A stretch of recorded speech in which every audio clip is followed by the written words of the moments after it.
సాయంకాల సమయములో సంధ్యాదీపారాధనలో వచ్చును తల్లి మహాలక్ష్మి, వచ్చును తల్లి వరలక్ష్మి. జడలో పూలు పెట్టుకొని మెడలో హారాలేసుకొని వచ్చును తల్లి మహాలక్ష్మి, వచ్చును తల్లి వరలక్ష్మి. సాయంకాల సమయములో సంధ్యాదీపారాధనలో వచ్చును తల్లి మహాలక్ష్మి, వచ్చును తల్లి వరలక్ష్మి. ముక్కుకి ముక్కెర పెట్టుకొని నొసటున తిలకం దిద్దుకొని వచ్చును తల్లి వరలక్ష్మి, వచ్చును తల్లి వరలక్ష్మి.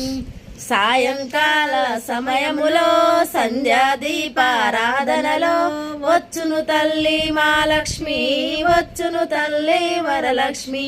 చేతికి గాజులు వేసుకొని కాళ్ళకు గజ్జలు వేస్తూ